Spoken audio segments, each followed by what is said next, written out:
So you're known as a marketing maven. So can you share some of the marketing strategies that you utilize for small businesses or big businesses that other businesses can utilize and benefit? Oh, wow. That's a masterclass by itself. Turn your marketing into event-based marketing. I think sometimes it also feels kind of being in the trend. A lot of people today are freelancers. So it's like, okay, let me try as well. The problem with the mindset of trying. If you are going there trying and trying to check if it works, whether you like it or you don't like it, please, if you are listening to this episode, don't do it. A person, like one guy came to me, he's a videographer. He said, a company came to me and they said, we need you to do this video. And he said, I would charge you 300 KD for this video. No, you can't charge me 300 KD for this video. You have to charge me 150 KD because you are a freelancer, you are another company. Yeah. And the guy freezed. He didn't know what to say. Same thing has happened with me. I have a philosophy. I agree 100%. I have a different philosophy which says under promise and over deliver. Okay. Don't over promise and under deliver. Alhamdulillah, we did amazingly great job with the launch of the store. And the same week, there was another shop in the same mall. They did a launch event and almost one person or two showed up. The owner and the branch manager came into the store asking them, what did you do different? Khalid Al Zanki. If you remember some of the brands in Kuwait and even outside Kuwait, what they do if there is a new product coming up, they build teasers. Right. Even the movies, like right now, Avatar 3. Yeah. All right. They would say, oh, Avatar 3 is scheduled for 2025. And guess what? Some of the people, they say, no, I'm not interested. And guess what happened? If there is a great buzz, usually they show up. The idea about, the clients and how to do clients. And don't be afraid to fire clients as well if you pick the wrong one. I feel like, some of them I should have not picked them. We have some questions coming from our audience. We asked a question on Instagram. What would you like to ask Mr. Khalid Zanki? Okay, so the first question is... Oh, that's challenging. Ideas. Tough questions. Yeah, it is. It's a good thing that we are also marketing products on our podcast. The ice cream. It's a different way. Okay, cool. Please try. I think it's mango flavor. I love mango. Hope you're not on diet or something. Who, me now? Forget about it.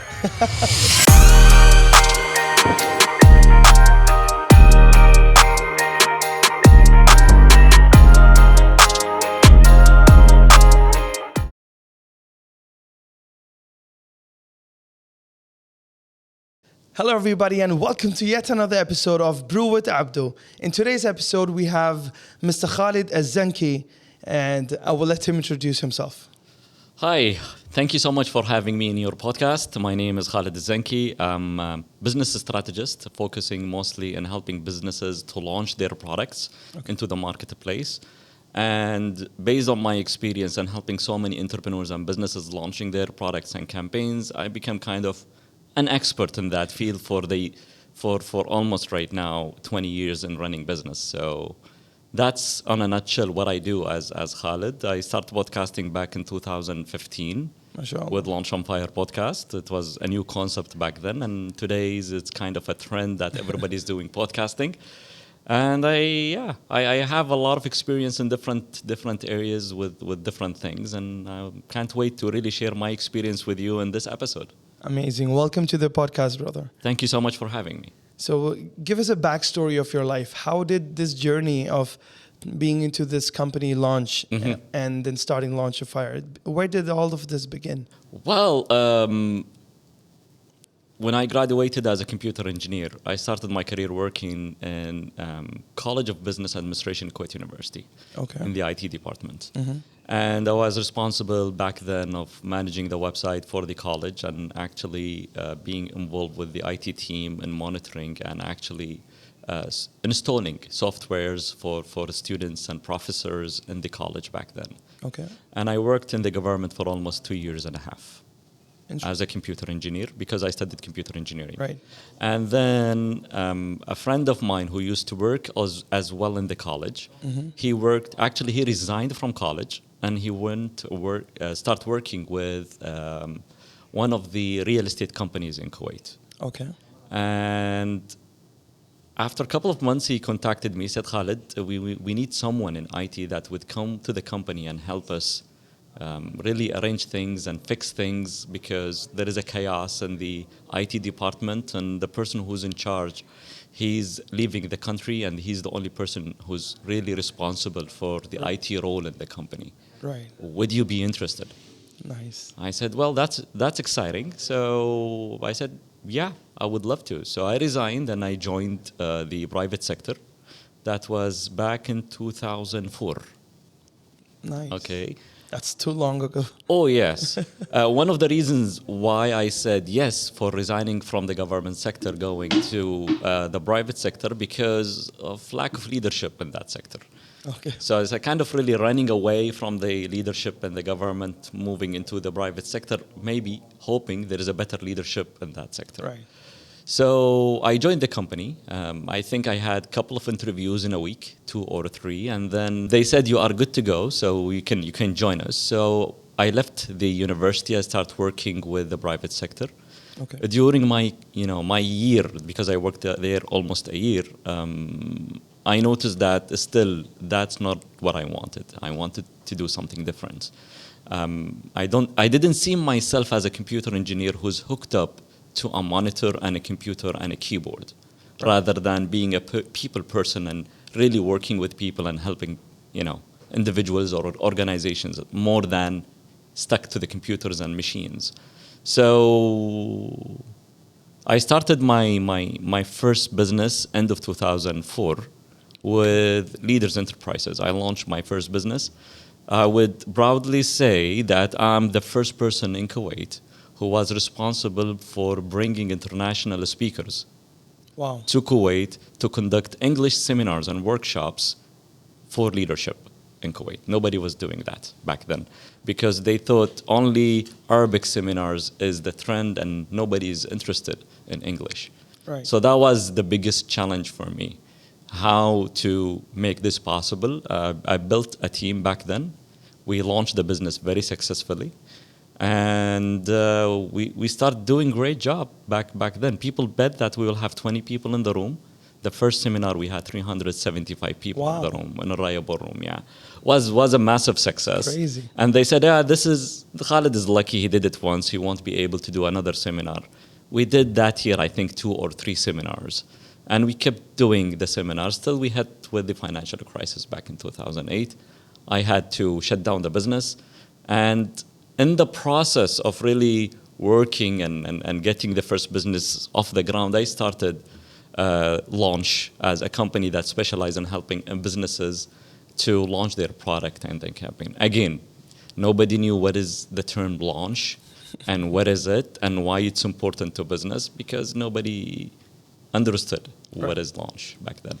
So today everybody is aware of what is launch and what is it and what's the role of launch for the success of the product or the business. Right. So yeah, that's in a nutshell how I started Launch. I started focusing my time and giving more time to Launch because I closed my first business due to the financial crisis, and then start actually launching products for businesses, clients, brands, and I started actually launching my own initiatives, which one of them was Launch on Fire podcast back in 2014 and 2015. Okay. So you launched Launch in 2009? Yeah, after crisis. And then 5 years you were doing things for someone else. I mean, you were launching products for other companies. And then you launched your own product, Launch on Fire, in 2014. How was the experience of having your own podcast back then? Woo, that was a big challenge. The reason why, because sometimes you have to start as one person who's doing almost everything in the podcast. So that was the first challenge. So you have to be the person who's ready to prepare things in the podcast. You have to be the person who's producing the podcast, and you have to be the person who's marketing the podcast. And you wear multiple hats in the process because nobody was familiar with the term of a podcast back then. They wanted to treat it as a radio show or they wanted to treat it as a TV show, which is not. Because in podcasting is totally different. Podcasting is when we are talking to each other at the same time, someone is listening to us. There's only one person and maybe multiple people listening as well. But on a radio show or a TV show, you don't know who's listening and who's interested and who's not. Right. And we don't have data about it. So that was the biggest challenge, honestly, back then. So based on my personal experiences, because I started my first live stream online. And right now, everybody kind of really familiar with Instagram Live and stuff. Right. Back then, we had machines to install to our computers in order to do live streaming videos. Correct. Back in 2000, I guess 7 or 6, using Ustream.tv website. Okay. So I had a lot of experiences that failed, but I learned from every single experience in the process. So what I did is I learned from all the lessons that I learned in launching multiple podcasts that it failed, and from the live stream and stuff like that, I said, well, I don't think it's the right time. But when Apple, they announced in WWDC, I think back in 2014, they said that Apple Podcasts will be a built-in app within the iOS. Right. I sensed there would be something different. So I start thinking of what can I do? What can I offer the market? Of something of a value that's different than what's offered in the market that people would be interested Correct. to listen to. So I started Podcast Launch on Fire back then. Right. I think you have more than 200 podcast episodes on that. Yeah, exactly. That's it. Exactly. That's really in tough. Arabic and in English as well.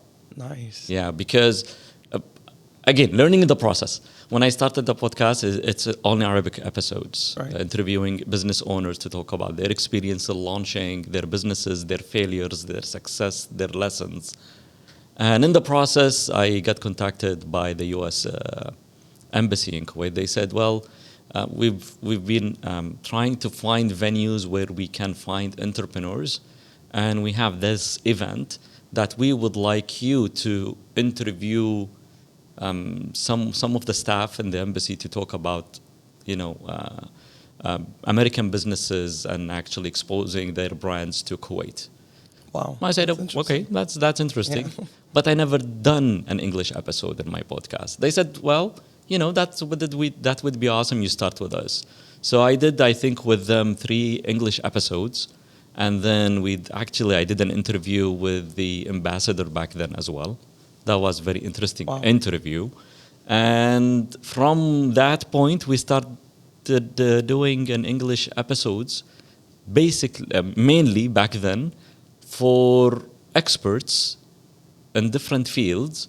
I interview them to actually customize their knowledge and their wisdoms for startups and small business owners. Like there was a guy who talks about creativity. Okay. He's here in Kuwait to deliver a seminar. So I interviewed him as well to talk about creativity for business owners and the role of creativity in small businesses. So what I do, I customize the topic of the expert for small businesses and business owners as well, or entrepreneurs. So yeah, we started doing multiple episodes. I did interviews as well with one of the experts was David Allen, who's the author of Getting Things Done book. Oh, interesting. And I did an interview with Tom McCarthy, couple of names that's known, and some of them they are not that known, but every single episode there is a great lesson and an amazing value of content that we shared in the podcast as well. That's amazing. I mean, what do you think is the kind of impact that you think that you have left behind on the audience that you had back then? I believe the impact was amazing and great because a lot of people were listening to the podcast in different ages, different groups. People have been studying abroad, listening to the podcast because they have a free time over there, and they are excited about the information they are capturing. And some of them, they started their own businesses. And one incident that happened as well in the podcast, an older guy was listening to the podcast. He shared the episode with his son, and his son started listening to almost all the episodes that I've been doing in the podcast. And when he came back to Kuwait, he worked for a year or so, and then he resigned and he started his own business. And today his business is flourishing in Kuwait as well. So this is the kind of impact when we talk about impact, people's lives and really giving them hope that there is something that you can do and achieve in life rather than just having, or working in a private or government sector. You must be filled with joy when you listen to such stories, right? Oh yeah, it's amazing, dude. I love it. Every time I always ask them if if you captured something of a value and it really transformed your life into something different, I would love to hear your story. And even in my master classes, I always ask my participants to share their stories with me, because it's really, it drives me to give even more and deliver more to the market and to the people listening to the podcast or people attending the master classes. It's kind of an adrenaline that when people talk about how positively you've impacted them, it's kind of an adrenaline rush that brings you back to them to give more. That's the reason why I keep coming up to the market with different things. Like earlier this year, I moved from podcasting to a radio show / podcasting with one of the radio stations here in Kuwait. And it was a massive success as well.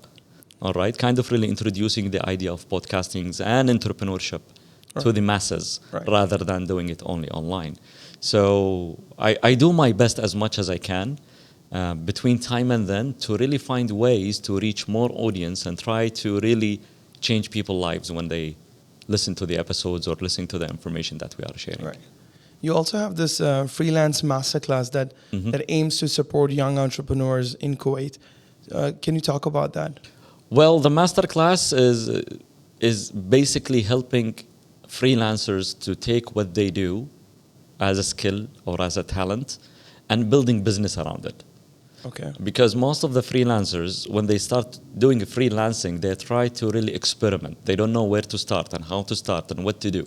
Correct. So they needed kind of a guide in the process to help them say, okay, this is your talent. This is how you go to the market. This is how you do your pricing. This is how you build your business model. This is how you promote and you market yourself. And this is what you do in order to attract clients to what you do and deliver the best that you can do. Kind of really giving them my philosophy when it comes to turning a freelancing skill or a talent to a business. Right. All right. And most of myself, when I started as a freelancer. I learned from my mistakes. So basically in this masterclass, I'm sharing my experience with them, what to do and how to do things in a way, kind of really giving them a quick roadmap to freelancing based on my almost 20 years experience in doing business. Right.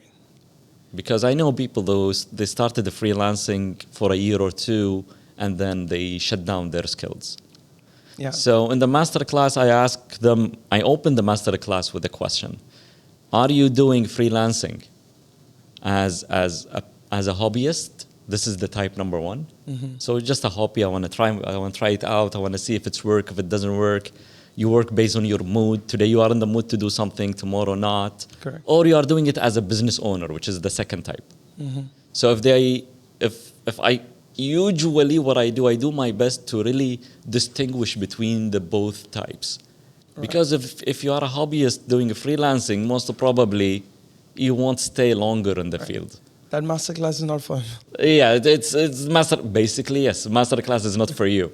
But if you're considering, the idea of really doing it as a business and thinking about it as a business owner, this masterclass is for you. Right. And some of the people, when they participated in the masterclasses that I have done for freelancing, they discovered that freelancing is not for them.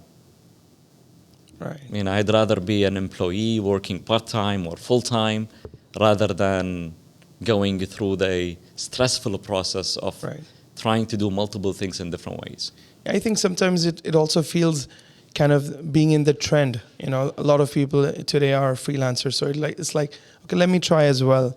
But at the end of the day, they find out it's not for them. So they go back to 9 to 5. The problem with the mindset. Okay. The problem with the mindset of trying. If you are going there trying to check if it works, whether you like it or you don't like it, please, if you are listening to this episode, don't do it.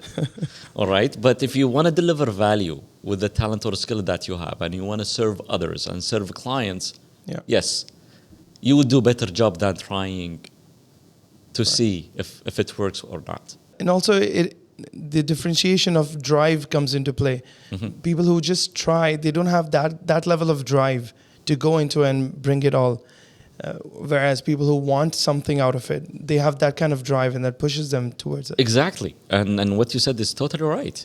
Because the first challenge they would face or first obstacle they would face, they will give up.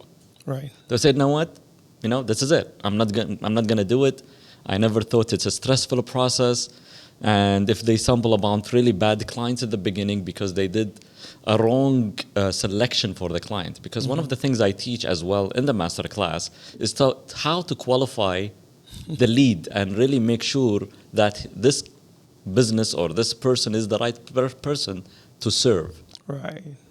That is so important. Yeah, because some of the clients they are not your clients. You can't serve everybody and everyone.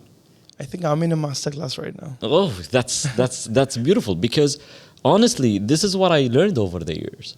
Is if you choose the wrong client, the amount of stress that you will face and the satisfaction of the client that you're trying to make them satisfied and happy, it's a challenging process. Right. So it doesn't mean that you won't stumble upon, working with wrong clients. You would, and you will, for whatever reason. But it's better to know how to pick your client carefully and the right client in order to really deliver the best what you can deliver, and they appreciate what you deliver to them as well. Correct. So that's basically the idea about the clients and how to do clients. And don't be afraid to fire clients as well if you pick a wrong one. Now, I mean, now that I look back into all the clients that I have picked, I feel like, some of them I should have not picked them. Here you go. You have at least one reason, Yeah. not to do business with them or try to serve them. So that was a wrong decision. But I'm glad that it came to your awareness that wasn't the right client. I mean, just one line you said, and it just brings me back all these memories of, okay, I should have picked here better. Your masterclass is really important. I mean, do you provide 1v1 or do you do small group masterclasses? Well, usually in my masterclasses, around 20 plus people would show up. Okay. Because it's a small group and they would learn from the experience overall. And I would interact with them and answer all their questions before they leave the masterclass. Okay. And usually if they have questions, they would come back to me and sending emails. Or if they prefer one-to-one private sessions, that would help them to really put the strategy or trying to really think with them in the process of different things that would help them, let's say, with the pricing and packaging their services, right, and the best way to attract clients and where to find the clients. And so many different things. Like one of the guys asked me yesterday, so what would I do if I go to someone they are already working with someone and serving them in that field? I said, you don't have to go and compete. You go, and if they said, yes, we have so-and-so is helping us in that task, you would say, okay, that's great, awesome. But you ask one question that would maybe keep them thinking to really working with you, or opening the door for you as well to come and serve them, which is, what is one thing that this company or this person is lacking that if they have done a great job with that, you would never, ever consider replacing them with anyone? That is such a crucial question. Yeah. If they answer that question, so they said if there is nothing, that's awesome for the business. And if they say, they lack this or that, and you take it, say, you know what, okay, I can do a great job in that area, and somehow you might capture that lead and turn them into clients. So many different things and different ways to really kind of sometimes negotiate and market what you do, especially in very tough competitive market, especially for freelancers. Yeah, it's absolutely tough. Yeah, especially pricing as well, because you go to them and said, how much do you charge for this? They would say, let's say $600. And a person, like one guy came to me, he's a videographer, and he's a young guy. He said, a company came to me and they said, we need you to do this video. And he said, I would charge you 300 KD for this video. Okay. And the person in return said, no, you can't charge me 300 KD for this video. You have to charge me 150 KD because you are a freelancer, you are not a company. Yeah. And the guy freezed. He didn't know what to say. Same thing has happened with me. You're not an agency. You are not an agency. Why would I pay you that amount? I would say, what I told him, I said, listen, that's normal. Your normal and default response, you said, that's great, That's awesome. If you want a company to serve you, you can go to them and they would help you with whatever you want. But this is how much I charge. But you know what? If you are looking for a discount, I would do it instead of 300 KD, I would do it 250 KD. Yeah. So they would say yes if they really want to work with you. But they would say no, that's okay. Yeah. If the person is very sensitive toward this and they try to somehow, control the value and what you put on the table to them, and controlling the price, they are the wrong client to serve. Correct. Yeah. I have a philosophy that I want you to ask if it's correct or not. Right. I always say, even to my team members as well, if you price a product to a customer and the customer is asking to reduce the price, try to give more value for the same price instead of reducing their price. I agree 100%. Okay. That's the right thing to do. But don't stuff everything that you have in the business of your services in that one product. Yeah. Because you will diminish the value of other services as well. So you have to be smart in the way you are kind of really adding value as well. Right. But I always say the problem with that is sometimes with all the values you are trying to stuck inside the service or your proposal or your offer, you are actually kind of really pushing the expectations so high with the client. Yeah. And it would be very difficult for you to reach that expectation. And for your team as well. Yeah. I have a different philosophy which says under promise and over deliver. Okay. Yeah. Don't over promise and under deliver. I think This is how you generally keep the client happy, and this is how you feel satisfied when you deliver. Right. Absolutely. Generally, that is how people overpromise and underdeliver. Unfortunately, because they want to actually get the deal or the proposal to be signed, and they stuff so many things in there, and they fail to deliver everything. Right. So why should I put everything on that proposal and I fail to deliver? Correct. If they don't want to work with me for whatever reason, don't take them as a client. In Hindi, we keep on saying, "Ho jayega, ho jayega," Which means? which means, yeah, I'll get it done. I'll get it done. It will be done. I'll figure it out. That's wrong way to do it, because I know a lot of freelancers. They are no longer freelancers because of that. Because sometimes even if you don't know it and you'll find ways to do it. You have to let the client know. Say, listen, I don't know how to do it, but you will be my first client to experiment on you. Right. Be transparent with that. Right. Rather than say, oh, well, I'll do it. I'll figure it out. And then you fail to deliver based on the expectation that you set. I've been there, done that. Yep. I'm sure you did.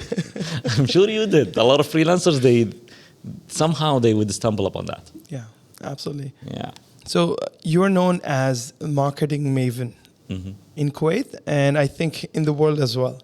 So can you share some of the marketing strategies that you utilize for small businesses or big businesses that other businesses can utilize and benefit? Ooh, wow. That's a masterclass by itself. Shorten it to like 5 minutes. Well, usually with marketing, I would say turn your marketing into event-based marketing. Okay. All right. If you want to promote a product, don't just have a product, put it on the shelf, and then maybe a couple of ads, and you say, "Oh, we have this product, come and buy it." Try to build a strategy where you introduce the product to the market and build the strategy around that. Okay. All right. One of the success stories we did back in COVID. Okay. One of our clients contacted us and they said, that was early 2020. All right. And they said, we are opening a store in a 360 extension mall. Okay. And we would like to get your help to launch the store. This is not their first store. They have a store in Avenues. Okay. All right. But this is a new store. It should be easy for them. Should be easy for them. But it's that's a challenge. Like one of my mentors says, it's simple, but not yet easy. Yeah. I got you. Okay, so they were struggling. So I start asking them questions around the store and the products and what kind of products coming in, if there is a new product to be introduced. So I did my assessment for the whole brand and the product and the services and their marketing as well. And the biggest challenge wasn't the launch of the store only. We are opening a store in September where still we have a challenge of COVID. Right. So that's another challenge to have. Yeah. And alhamdulillah, we did amazingly great job with the launch of the store, where we turned the marketing into events, and we had a lot of people lined up to enter the store to try and buy the product as well. Okay. And the same week, there was another shop in the same mall. They did a launch event, and almost one person or two showed up. And the owner and the branch manager came into the store asking them, what did you do different? Khalid Al Zanki. Well, yeah, me and my That's team the difference. together. That's what we did. We turned the marketing into an event. Okay. All right, where we pre-launched the product and we send a specific invitation to certain people, and we deliver massive value to them before opening the store. And we did something different as well in the process. And we did our due diligence. What is the best way to handle such a traffic if we get such a traffic as well? Right. We did an online promotion. We revamped the website. During the event, we had a professional videography team on board to really have kind of really professional video for the coverage of event. Right. And we started really very strong. Yeah. And the challenge with so many brands and businesses when they launch the product, on the launch event, they stop. Okay. So they launch the store and Makes this sense. is it. Khalas, we don't have to worry about it. No, you don't have to stop. There is a post-launch sequence. Okay. So what do you do after the launch for at least a month Okay. to keep the word of mouth going there Right. and getting people to come to the store? And then you have continuing marketing and a promotion to get people to the shop as well. Right. So that's the biggest takeaway if you are a brand owner listening to us, or a person who's thinking of launching your business. Try to find a way, how can you turn your marketing into event-based marketing Okay. and get people to be really interested and start conversation. So your idea of turning marketing into event-based can be applied to any kind of business? Any business, Okay. even online. Okay. And so let's say it's like an e-commerce company trying to sell products. There's not a new launch, new shop or new business. What do they do differently when you said event-based marketing? Event-based marketing, so you build anticipation. If you are starting an e-commerce, there is something different about your products or services or your brand. Okay. You try to capitalize on that. That's number one. There is something different about the brand that you are offering. And then you said, okay, what is the best way to get to the market? And what is the best time to do the launch? I usually do the launch strategy and the planning in a reverse order, which means I would say, okay, the best time to launch this e-commerce platform, not in August. The best timing for that is October. Okay. But no, we have to start now. No, you don't have to start now. You have to prepare for the launch and you build awareness. Right. And try as much as you can to build anticipation. If you remember some of the brands in Kuwait and even outside Kuwait, what they do if there is a new product coming up, they build teasers Right. to get people hooked up Yeah. to the campaign, to even the movies. When they start planning for a movie, they would say, by the way, like right now, Avatar 3. Yeah. All right? They would say, oh, Avatar 3 is scheduled for 2025.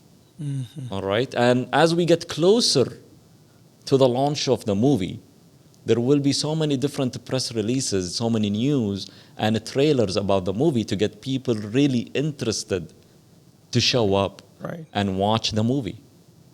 Right? Yeah. And guess what? Some of the people, they say, no, I'm not interested. And guess what happened? If there is a great buzz and there is a post-launch sequence for the movie after they launch it, people, they were hesitant to show up. Usually they show up. Yeah, makes sense. Usually they show up. Like the movie Joker.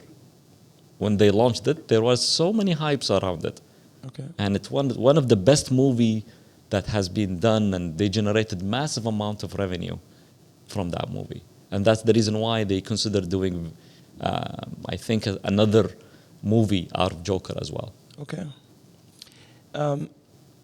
Few months ago, I think so, like let's say 6 months ago, you know this restaurant in Kuwait called Shawarma Shakir? Mm-hmm. Yeah. They had a new launch. Did you see about that? It's they started chicken shawarma. They only used to sell meat shawarma before. And for their chicken shawarma, they started doing teaser campaigns. It was like a black screen and only a chef and the chicken.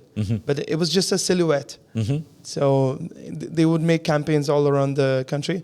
People would guess. And there was just a date. So it's like a launch date. Launch date, yes. That was really interesting. Everybody was like, okay, what is this happening? What is going on? What is going on? What's happening? What is it? And they play with the people curiosity. Yeah. You know, this is I would call it, or usually we call it in the community of product launch, we call it a mental trigger, which is part of the social psychology.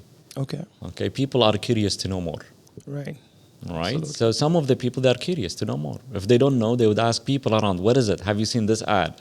What is it about? You know, this is different. So the question would go in people's minds for a while, and then they would reveal it in the next campaign. Yeah. So say, oh, okay, shawarma Shakir, they're introducing chicken shawarma. That's the reason why. Yeah. Khalas, and it's stuck in people's heads. Khalas, people, they are aware. It's not just meat. It's meat plus chicken. Correct. Yeah. It was genius. Yeah, it is. It is. You know, so many people are genius in the way they introduce the product. And believe so many different businesses, they have right team on board to really put that concept and the idea of introducing the product to the marketplace. Yeah. Because usually the launch of a product or a launch of a business, it's a make it or break it.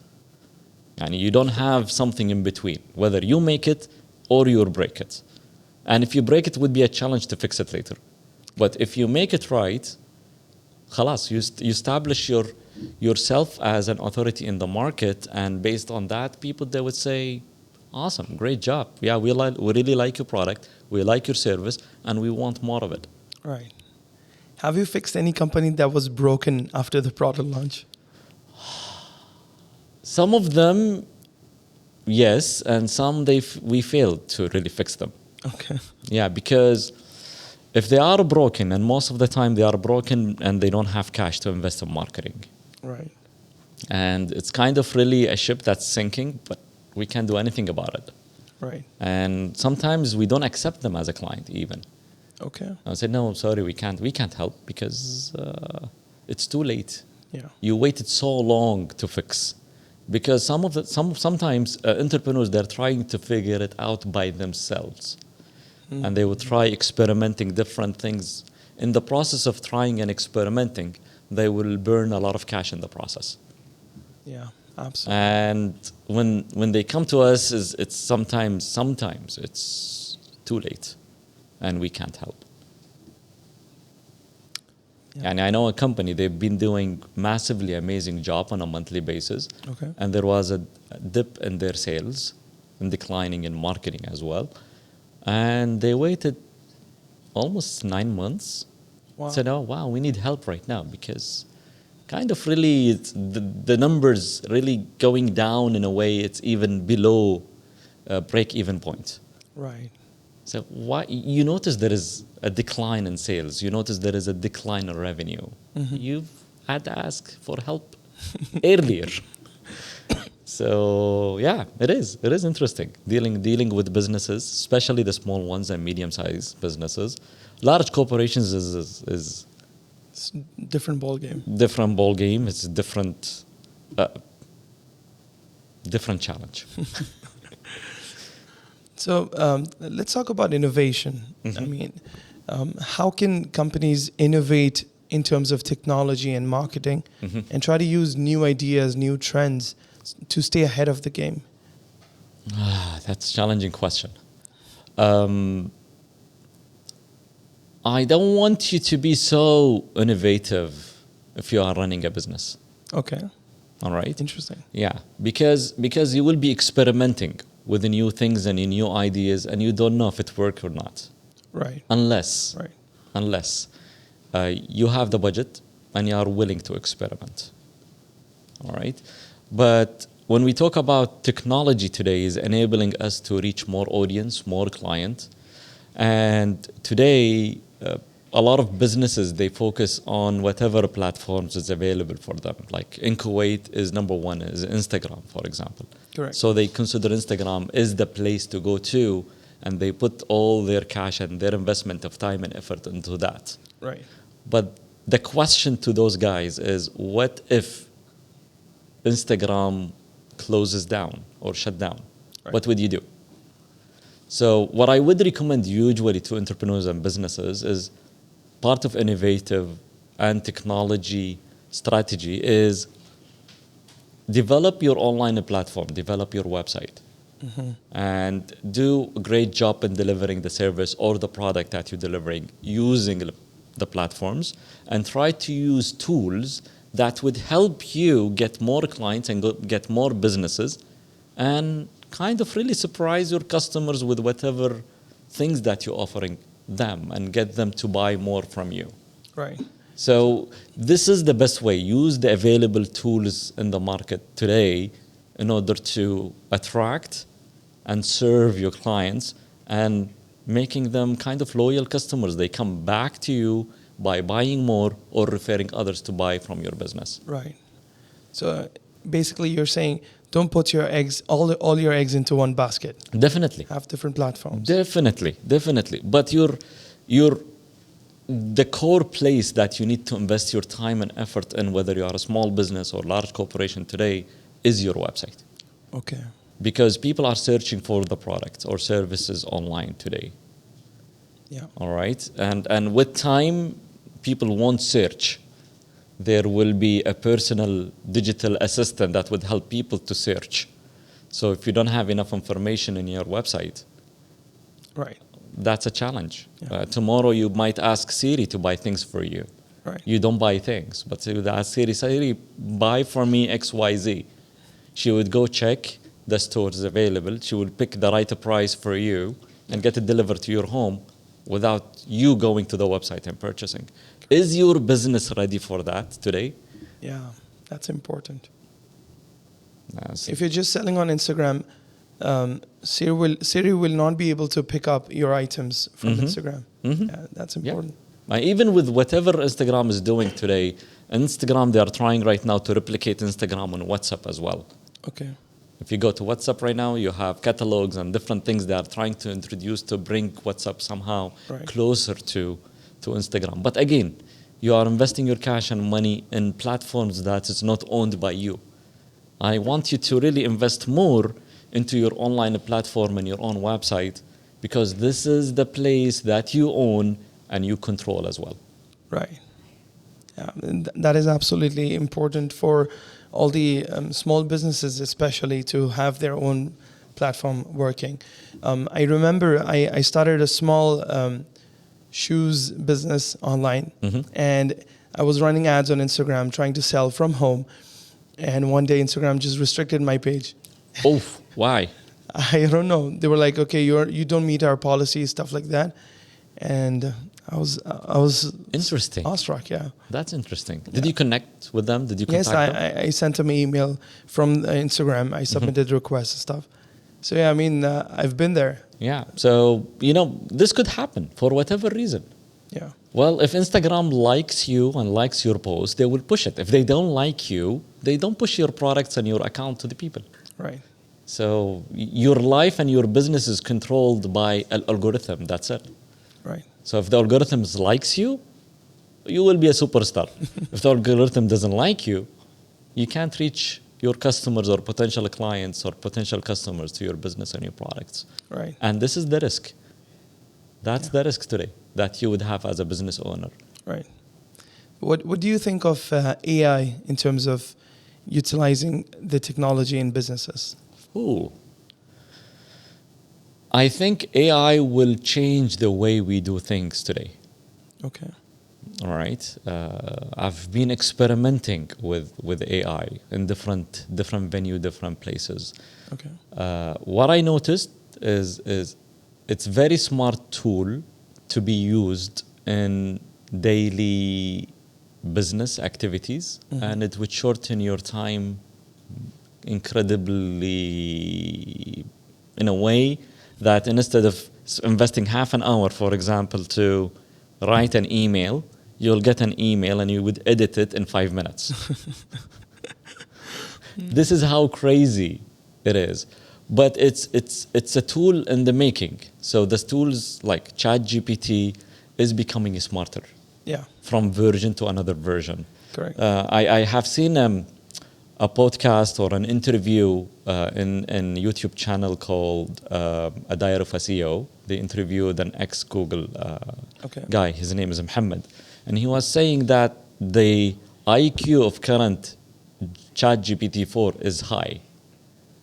And ChatGPT-4 is 10 times better than 3.5. Wow. What would happen if they introduce ChatGPT-5? Would it be even 10 times X better than ChatGPT-4? If so, what would be the IQ of the new ChatGPT? Yeah. That is also scary. It is. Because you are feeding the neural networks or the machine learning systems with information, and based on the information available in a globe, it would give you the information that you want. Right. Like if you remember the old days, if you want to do a research on a topic, you go to a library. Correct. Okay? And then few years back, if you need to do a research, you go online, you find articles, you find books, and get the information, and you build your research based on that. Yeah. Okay? AI, I don't think you would invest time and energy into that. You can ask ChatGPT to give you references for the information that they are offering. And you can go so specific with the amount of information that you would like to get out of ChatGPT. It's incredible. It's crazy. It's crazy. But it's a tool. Everybody has to somehow get familiar with it. Yeah. Because it's going to be a skill. Yeah. I think it's also, the time is going to be similar to like Industrial Revolution. Everybody kind of blamed Industrial Revolution for being jobless and not having employment, stuff like that. But I think people who stayed ahead of the game, who tried to acknowledge that Industrial Revolution is here and took all these equipment and technology, they won in life. I mean, definitely. So even today, if people who just keep blaming AI and not have all these opportunities at hand, utilize that, they are going to stay behind, I think so.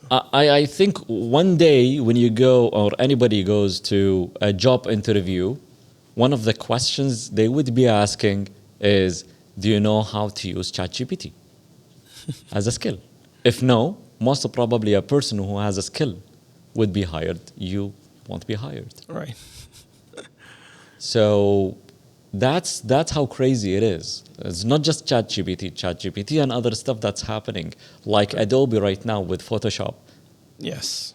Photoshop AI. Photoshop AI. They are experimenting right now with a beta version that you can add stuff and change stuff by asking commands. All right? But like Google right now, they have their own version of ChatGPT as well. Wow. And they introduced it to the email. So if you want to do whatever you want to do, reply an email, you can ask for an assistant that can write for you an email on the phone. Oh my God. So this is where we are living today. Things will be different. Yeah. The internet will be different. And we talked about that based when we start noticing the revolution in online, moving from Web 1.0 to Web 2.0. And we anticipated the AI in Web 3.0. Wow. And the web will be different as well. Only time will tell where we're going. Yep. Definitely. We have some questions coming from our audience. We asked a question on Instagram. What would you like to ask Mr. Khalid Zanki regarding business? And all right, so we have a couple of questions coming from our audience from Instagram. We've asked them to ask you. Okay, so the first question is freelancing better than sticking to one stable job? If yes, in which field would you earn more? Oh, that's challenging. Well, if you are a person with a talent and skill, whatever skill that I'm going to tell you is going to earn you more money and cash and you don't have the skill is not for you. Right. All right? Right. Would be freelancing is something to consider rather than sticking to my job. If you need an extra additional income, you would do freelancing. And your company allow you as well to do freelancing because some of the companies, they don't allow their employees, and even the law in Kuwait doesn't allow you to do freelancing unless you have a permission from your company to do freelancing. Right. All right. If you do have the permission to do freelancing, that's awesome. So you build on that. All right. And then you consider like not hobby, you consider it as you are building a business as well. So with time, freelancing could be a place where you invest your time and energy and you build a business where you quit your job because the revenue that you are getting is maybe bigger than what you are gaining from your current job. Okay, awesome. So, I hope whoever is asking got the answer for it. Okay, next question is how to quote price during a product launch? How to quote price? Yeah, well, like when you're launching a new product, how to price that product? Well, if it's a familiar product to the marketplace, you consider the pricing before actually doing the product or making the product or the service. Okay. So initially, you would go do your own research. If somebody offering such a service or a product in the marketplace, what they are pricing it at, what value are they delivering, what benefits it's giving to the customers, right? What's differentiate my product? Is it the same? At the same level, at the same quality, the same style, or below the style, or even higher the style. Yeah. And then you do your market research, what's available in the market, and then based on that, you're gonna see, okay, my brand will be positioned in such a level, and the price should be in that phase, rather than trying to guess the price. It doesn't work that way.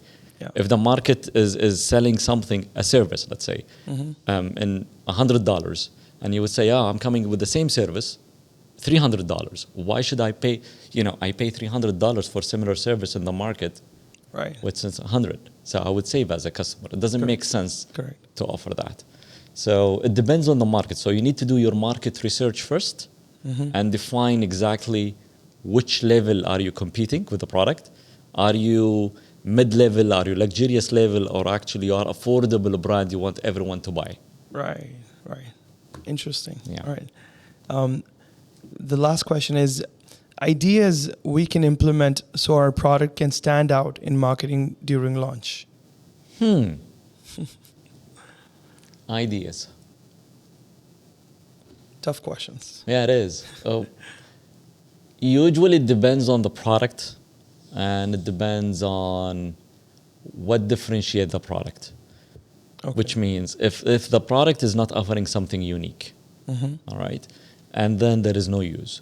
Unless you have a creative brain in coming up with a commercial or a video that would get people hooked to, and they would say, okay, wow, what is it? And we want to buy the product. Right. That's one way of doing it. You might consider a product placement as well. All right. Okay. You might say, Khalid, okay, what's about the celebrities and influencers? It's not that effective as it used to be. Okay. All right. Because based on my readings over the years in viral marketing and word of mouth advertising and stuff like that, they anticipated that in a certain point of time, because celebrities usually, they promote so many products and so many services, with time, their credibility will be going down and people would be less trusting them in the recommendation of a product or services they promote. Yeah. So that's risky. So if you have something different, try to find different ways to introduce the product to the marketplace. Have a proper creative team behind it as well. When it comes to the presentation, the marketing, the ads that you are running, try to build again, an event around your marketing rather than just putting a product and click and boost ad and that's it. Yes, that is also such an inhumane way to advertise. I mean, you're not valuing the feelings of your customer. That's what I feel. If you just post an ad and just run ads on it. Yeah, definitely. This is a challenge that a lot of businesses they face today. And honestly, again, the algorithm of Instagram is dominating how you do ads, even on Instagram itself. Okay. All right. I'll give you a quick example. When I used to do campaigns back in 2018 and 19, when I put, let's say, $1,000 for a week, it's not the same impact today as the same $1,000 that I used to put. Yeah. Today, I have to have at least $3,000 to have almost similar impact like 2018 and 19. Yeah. So 3 times the amount. So I that's think a lot of cash. Yeah, because a lot of companies are fighting for the same space. Yeah. So No, today if you go scrolling between stories, every 3 stories you will see an ad. Yeah. If you're swiping in your post feeds, every almost 3 or 4 posts, you're gonna see an ad. Absolutely. Yeah, but this is becoming really noisy place. Yeah. And the best way, honestly, when we go back to the core of marketing, is your marketing message. Yeah. Is your marketing message for that product is clear enough to attract the certain customers or a client you want to attract? Yes or no? That's the biggest question. If your marketing message is easy to digestible, people understand what is the product, what's value in it for them, they would buy the product. Yeah. Otherwise, they would just know what, you know what, I'm not interested. I'm not going to buy the product. It's not for me, because your marketing wasn't clear. Right. And the benefits and the value that delivers. So brands and businesses, they have to invest more time and energy of clarifying their message as much as possible, because the customers are actually exposed for so many marketing messages, so many ads, so many product placements, so many different things. And this is the challenge that most of brands and businesses, they are facing. Marketing becoming a noise nowadays. And how to stand how to stand out between all this noises, you have to really work a little bit harder. Yes, absolutely. It's a good thing that we are also marketing products on our podcast. The ice cream. It's a different way. Okay, cool. Yeah, please try. I think it's mango flavor. I love mango. Yeah. Mango is good. Hope you're not on a diet or something. Who, me now? Forget about it. If you want to bribe me with chocolate or sweets. Wow, that's delicious. It's nice. All right. I had an interesting conversation with you. Same here. Learned so many things, especially picking the right customers. That stood out completely for me. And I want to give you something as because you like that, I will give you bonus. As a bonus, something that you can take away and somebody is listening as a freelancer can take away from this. 3 things you have to keep in mind, and they're supposed to be green to say yes to a client. Okay. Number 1, the person or the management of that company, or the person who would be in charge of that project, their personality, their attitude, the way they think, all right, and their behavior. If there is a green flag, okay, great. If there is a red flag, it's a no for the client. Yeah. And then you go to their financials. Are they willing to invest cash into the project they are trying to ask you to do? Yes or no? Right. If they have cash, that's awesome. It's a green. If they don't have cash, it's a red flag. And if they want to actually take your service for free or cheap, that's a red flag. Say no. Correct. And the third one is the project itself. If the project is something that you can't help in, or there is so many red flags about it, don't take it. So these are the 3 things you have to look at when you are qualifying a project or qualifying a client. Perfect. Before you do business with them. Yeah, we have to have these 3 criteria now, please. Yeah. And we will actually judge your performance based on that. Thank you so much, Mr. Khalid. Thank you for your time.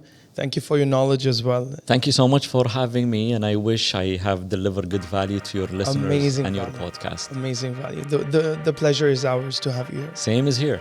Same is here. Thank you so much. You're most welcome. Have a great day. Same to you, brother. Bye.